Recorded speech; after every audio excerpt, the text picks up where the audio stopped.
నమో వెంకటేశ. నా పేరు సంతోష్ కుమార్ పండా, జనసేన పార్టీ ఉమ్మడి శ్రీకాకుళం జిల్లా ప్రధాన కార్యదర్శి, పలాస నియోజకవర్గం. రాష్ట్రంలో హిందువుల కలియుగ దైవం తిరుమల తిరుపతి శ్రీ వెంకటేశ్వర స్వామి ప్రసాదం లడ్డూలో జరిగిన కల్తీ వ్యవహారంలో భాగంగా జరిగిన తప్పును ఎవరు చేసినా దానికి ప్రాయశ్చితంగా శ్రీ కొణిదెల పవన్ కళ్యాణ్ గారు రాష్ట్ర ఉప ముఖ్యమంత్రి వర్యులు దీక్షను చేపట్టడం జరిగింది. ఆయన ఎంతో కఠినంగా సనాతన ధర్మం పరిరక్షణకై ఈ దేశంలో ఉన్న అందరూ కూడా ఒకటవ్వాలని, ఈ రాష్ట్రంలో ఉన్న అందరూ కూడా ఒకటవ్వాలని, సనాతన ధర్మం పరిరక్షణకై నేను సైతం అంటూ ముందడుగు వేసిన కొణిదెల పవన్ కళ్యాణ్ గారు రాష్ట్ర ఉప ముఖ్యమంత్రి వర్యులపై పలాస నియోజకవర్గంలో మాజీ మంత్రివర్యులు అప్పలరాజు గారు నిన్న పలాస నియోజకవర్గంలో ఉన్న వెంకటేశ్వర స్వామి ఆలయంలో అనుచిత వ్యాఖ్యలు చేశారు. మాజీ మంత్రి అప్పలరాజు గారు, మీరు నోరు అదుపులో పెట్టుకోండి. మాట్లాడితే బాగుంటుంది, నోరు అదుపులో పెట్టుకుని మాట్లాడితే బాగుంటుంది.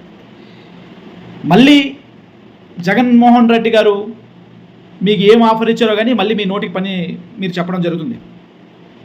2019లో కేవలం పవన్ కళ్యాణ్ గారి దయ వల్లే మీరు గెలిచారు, మంత్రి అయ్యారు.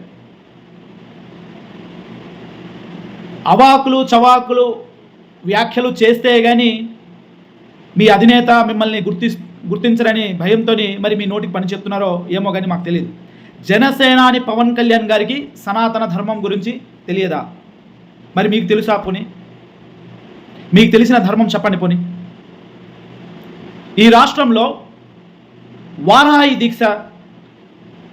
దీక్షని అంత కఠినంగా చేసిన ఎవరైనా ఉన్నారా? హిందూ ధర్మంని పాటిస్తున్నవారు ఎవరైనా ఉన్నారా?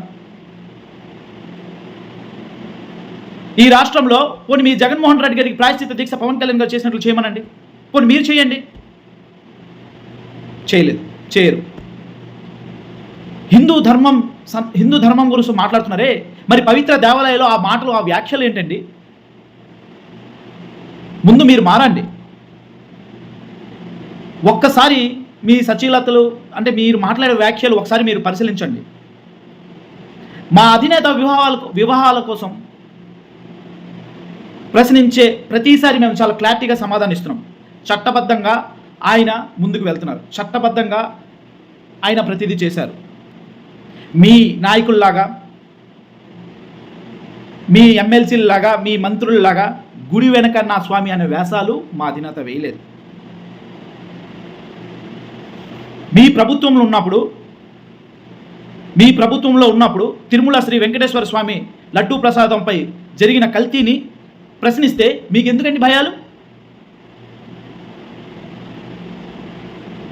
అవినీతి జరిగింది, కల్తీ జరిగింది, మీరే చెప్తున్నారు. కల్తీ పాలు వ్యాన్లు వచ్చేటప్పుడు మేము రిటర్న్ పంపించామనేసి, మరి అది అప్పుడు ఆ రోజు ఎందుకు మీరు ప్రెస్ నోట్ రిలీజ్ చేయలేదు? కల్తీ వ్యాన్లు వచ్చి 4 వ్యాన్లు వచ్చి మేము రిటర్న్ పంపిస్తామని ఆ రోజు ఎందుకు మీరు ప్రెస్ నోట్ రిలీజ్ చేయలేకపోయారు?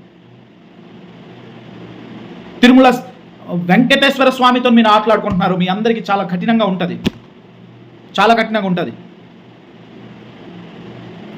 గుళ్ళో ఏం వ్యాఖ్యలు చేయాలో మీకు తెలియదు, పిల్లల ముందు ఏం మాట్లాడాలో మీకు తెలియదు. మీరు శ్రీ కొణిదెల పవన్ కళ్యాణ్ గారిని ప్రశ్నిస్తున్నారా? ఇంకొకసారి మా